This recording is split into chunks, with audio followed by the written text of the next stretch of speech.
today I'm grading exercises for hybrid performance, and I'll be honest, it's highly likely that at least one of them probably going to piss you off a little bit. But opinions are like arseholes, we've all got them. I'm sure you'll get over it.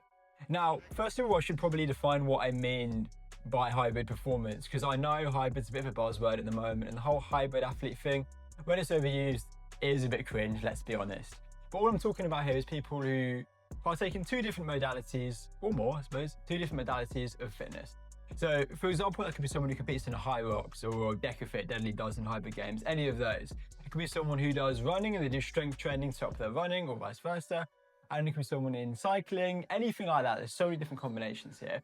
But one of the things in common with all of these is going to be that something you do in the gym is designed to improve something outside of it and transfer over. Now, that's how I'm going to rank the exercises today and how well they can aid you improve something that's going to make your performance, and whatever that may be, that a little bit better. Now, let's not really waste time. Let's just get straight into it. All right, so the high performance buzzwords got you into the video, so you may as well stay for a little bit to see how deranged you think I am, or you might end up agreeing with me, which would be amazing. Now, I've chosen the exercises that I'm going to rank, and I've got a selection of the photos. It's just when I'm actually here now, they look quite small, so this will probably be the biggest challenge for me. And I'm just going to riff it off where I'd rank them. So first on there is burpees. Obviously, burpees conditioning, they're great. They're in so many of the comps I mentioned at the start of the video. So can't really go too wrong, although you can achieve the same stimulus from an energy system point of view without doing burpees. So they're not an S tier for sure, because I wouldn't say they're a staple and they're essential. But obviously, if you hybrid train a lot, burpees is something you probably should be doing at some point, so they're going to go in at B. Next is a calf raise. There's specifically a weighted calf raise, which I like, especially if it's a seated calf raise, which is heavily loaded. I really like, because you can then target the soleus a bit more, which is definitely missed out by a lot of people. These are great. Not quite essential, and they're not something that are going to be the first thing on your program unless you have specific weaknesses. But I'm going to put them at B still. They're pretty good. Next is my favorite exercise, crunches. Let's just do this now. Right, so crunches are an F tier exercise. There's a reason for that. That is because they are not good if you want to build muscle of your abs, you want to increase hypertrophy of the abs, because they're hard to overload. They're not good if you want to train your core, because you're not really resisting against anything, you're nice and stable on the floor, and it's not a huge range of motion or anything like that. So therefore, why would you do them? Could they be a bridge to another harder exercise? Maybe. Realistically, there's so many better options, as you're going to see, I think. You are going to see, looking at some of these photos, in there. Crunches are an F. Bicep curls, I'm going to put these at C. Why are they at C?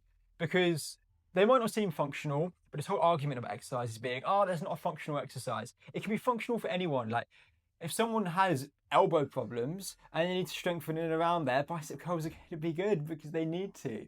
And as I say, elbow health is really good. If you do an event or a sport which is really heavy on your elbows, bicep curls is something you want in there, which is why they're C. Deadlifts, right.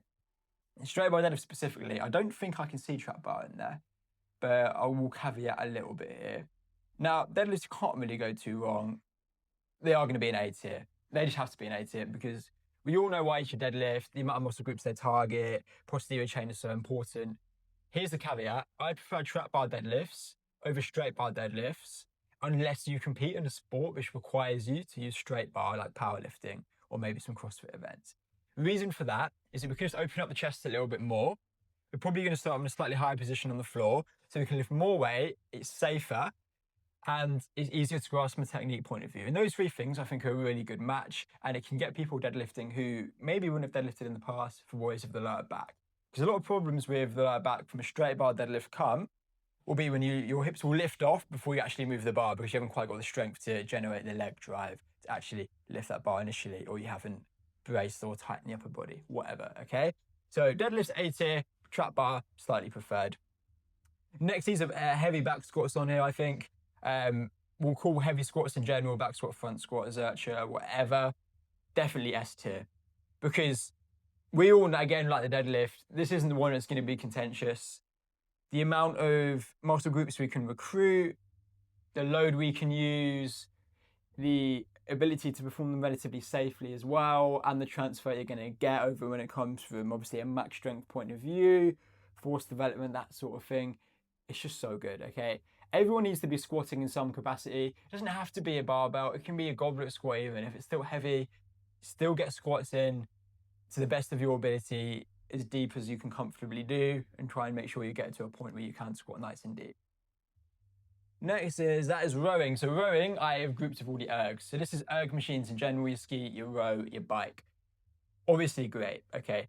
Because you get a slightly different stimulus from a musculature point of view for each of them. Because obviously ski is going to be slightly more upper body focused, but you're going to get maybe a little bit more of that burning sensation from an assault bike. So it really depends what you're after.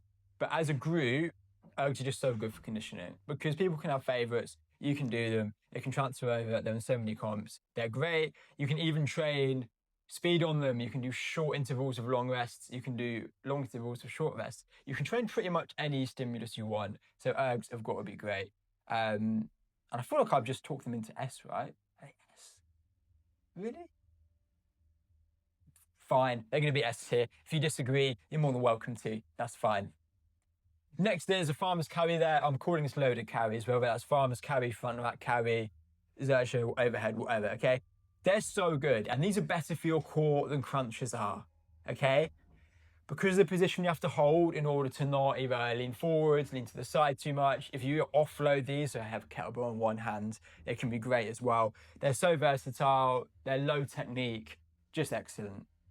Excellent. A. Next. Lat pull down. Lat pull down is probably going to be obviously going to be slightly lower. Transfer is not quite there. Sometimes you want to build big lats. Some of the biggest, strongest guys you'll know will have very strong lats. So there's something you do want to develop. I just think there are probably better ways of doing it. I quite like a pull up, especially if you're into functional fitness competitions. Obviously, pull ups are much better from a transfer point of view. Lat pull downs again aren't bad. I'm going to put them D. I don't think they're a bad exercise at all, and I think there's definitely a time for them. But when you're comparing them to the other exercises, I just can't really put them on the same par. So that's my opinion again. Next is a lat raise. I'm going to do exactly the same for the lat raise for the same reason. We're isolating the shoulders. Shoulders don't need to be isolated because when it comes to hybrid training, if the shoulders are going to be used, they're going to be used in tandem with other muscles. Sorry, so not really a need. Nordic curls. A. Nordic curls are an A2 exercise, guys, because let's use example of sprinting. Now, not many of you might do much sprinting, but when you do, you can get 8 to 10 times your body weight of force through the hamstring. So the ability to really focus on an eccentric part of a movement here and get that much strain on an eccentric part is really important for that. Now, equally, this is what people think Nordics are magic. They're not magic, they're really good. Something that's equally as good, I'm just saying it, so I'm going to skip here, is a seated hamstring curl. Because these really, really hit the bicep femoris. You're also in a pre-shortened position, pre-stretched position, sorry. And one of the key drivers in sprinting and running is the bicep femoris. So for the same reason, in a way, these are really good. Both of these in your program, solid hamstrings, bulletproof. Next, power cleans. I'm going to use this as ollie lifting in general. Personally, unless you're in a sport that requires it, I don't tend to prescribe snatches just for the high skill element. It's a bit harder to learn than cleans. Cleans are really good. Obviously, we're looking to develop power, looking to move fast. One problem is how hard they are to learn. It takes a while to get used to them. You can achieve similar means from other methods. So they're not going to be an S, they're not going to be an A, but they are going to be a B because they're really good exercises if you have them in the locker. If you don't, I really wouldn't stress too much. Next is a push-up, a standard body weight push-up. Nothing wrong with these, you can get a good volume, but when it comes from an overload point of view, not quite there so much. So I also think if you're in competitions, you're going to be doing more burpees than you would push-ups. So push-ups are probably going to be C or D. We'll go C. Not that important, okay? As I say, we're talking about transferring things outside the gym, be that running or Hyrox, or could be a sport. I'm going to do a separate video for that, but I just think push-ups are going to be the best. Next is single leg RDL. So that's like a single leg hinge movement. So it can be split stance RDL, anything like that. So good again, okay? Because from the hip stability point of view as well here, trying to avoid excessive rotation, really good exercise. Wouldn't quite say A, would I? Would I say A? B. We're going to go B, okay? Sled pull, if you do Hyrox, there's going to be even higher than this. Sled pull is a great exercise because form and bicep work you can get on the rope is really good. You can also use your legs in movement, so you can really recruit a lot of your posterior chain, which is important. But as I say, if I'm not doing Hyrox, you really don't need to have sled pulls in there. So it's going to be a bit of a C. We'll put it in B, okay? Just because the Hyrox is going to be a big portion of viewers of this video. Sled push, I think sled push genuinely is actually A. I'd say sled push is really good. It's got more variety you can use of it. You can use sprints with this again and get some really good benefits there too. Equally, single leg strength is so important, as you're about to find out. Yeah, A tier. Box jumps, two different ways you can do this. You can do this in conditioning like you would in more of a CrossFit Metcon, or you could do this for max height. I'm talking about it from a maximal point of view, okay? Box jumps are good, really good actually. I'm going to call this jumping in general to sort of get my point across. You need some explosive movements. Pretty much everyone who trains hybrid will need some explosive movements throughout the year, okay? Because it gives the ability to move quickly, which is something we're not used to, which is always going to be helpful. It's going to strengthen your tendons as well. And it's just going to allow you to develop more force and do it quicker, which is going to be good. It can make you more snappy, faster running, that sort of thing. So it's going to be really good. I think I am going to bang these. Can I bang it on the same tier as Nordics, though? Yeah, I'm going to bang it A. We'll say jumping in general is an A. Pull-ups, I think pull-ups are always A. It's just such an impressive feat of bodyweight strength. We can recruit lats, we can recruit biceps, we can recruit so many different muscles. It requires good level of stabilization. It's going to identify any asymmetries you've got. If one side is drooping or whatever, it can tell you weaknesses, depending on how you pull up. Yeah, so good. Sprinting. Might not have been expecting to see this here. Plyometrics are pretty well known. People know that plyometrics, your jumpy stuff, and why you do them. Sprinting is the best plyometric on the planet, and there's no question about it. I mentioned earlier 8 to 10 times body weight force through the hamstrings and through the legs. It's great. It's A. Is it something you need to do all the time? No. But when you do it, are you getting your bang for your buck? Yes. Hip thrust. Guys, I'm getting with this too. We need hip thrust. A lot of us have really weak glutes. That can easily be addressed from hip thrust in a few weeks, to be honest with you. So there's something you should probably be doing. Again, not on the same tier as the deadlift, but they're on the B tier for sure. Running in general, we're talking mid-distance to long distance here. Yeah, running's great, isn't it? If you're a hybrid athlete, you're probably doing a lot of running anyway. It is one of the kings of conditioning. Can you get similar stimulus without running? Yes, but let's be honest. If you play a sport, you need to run. If you do functional fitness, you're going to need to run at some point, let's be honest. S tier, it's got to be.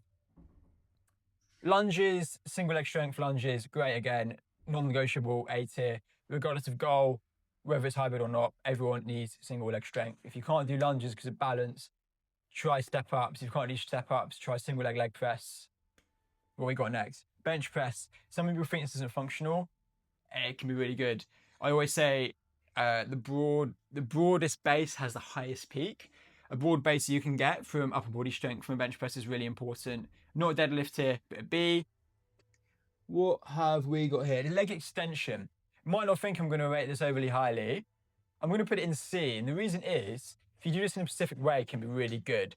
If you do a single leg extension and you really focus on the eccentric, on the downwards phase, it can be really, really good exercise.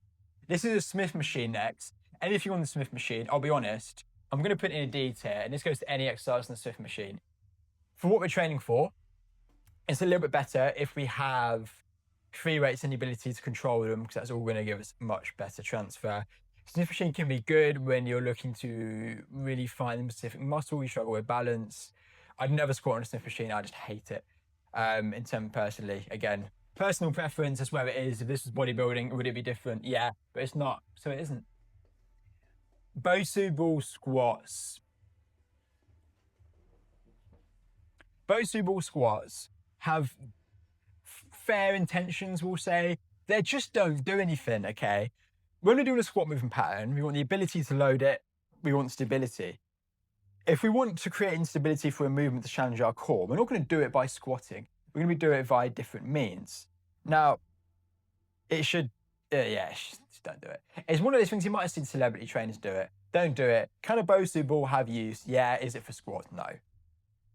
Pogos, plyometrics. True plyometric as a pogo makes you look like a bit of a twat. You're going to feel a bit stupid doing it. Bang for your buck. Really good strengthening, Achilles tendons, that sort of thing. Strict press, military press. Overhead pressing important. Can't rank it less than bench press. A lot of movements. A lot of comps are going to have a lot of overhead stuff. So maybe get them in. Z press, similar, good. Add a core stability here. If you're looking for max load, it's not about the Z press. It's going to be about the strict press. Again, fine. Got a couple more. Lying hamstring curls. Genuinely, lying hamstring curls is a bit of a D2 exercise for me.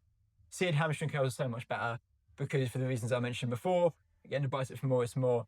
I just don't think the benefits are quite there on the lying hamstring curl. And when you have things like your Nordics available as well, and your deadlifts and your RDLs. I haven't put RDLs on here separately, have I? RDLs would be A tier. There's something else I just thought I haven't put on here separately as well. And I think it was Palloff press, which would also be A/B tier if you're interested. Seated row, again, if you're going to row, I'd think it'd be barbell, which should be C or B, but seated row is going to be a D. But yeah, and that brings us to the end of the tier list. So if you disagree with any of these, feel free to comment. I'm not going to try and belittle you. Like, you're allowed an opinion. I'm not perfect. You might really disagree with mine. This is based off the experience of people I've trained and how I've trained myself, and obviously the education I've had in my, career as a personal trainer, fitness professional. But yeah, let me know what you think of the grading video, because if you like it, I'll do more of them because it's pretty easy to do and pretty good fun. I may have rambled here. When I look at how long this video is, I might be terrified. But yeah, I will see you in the next video. And I hope you have a lovely day.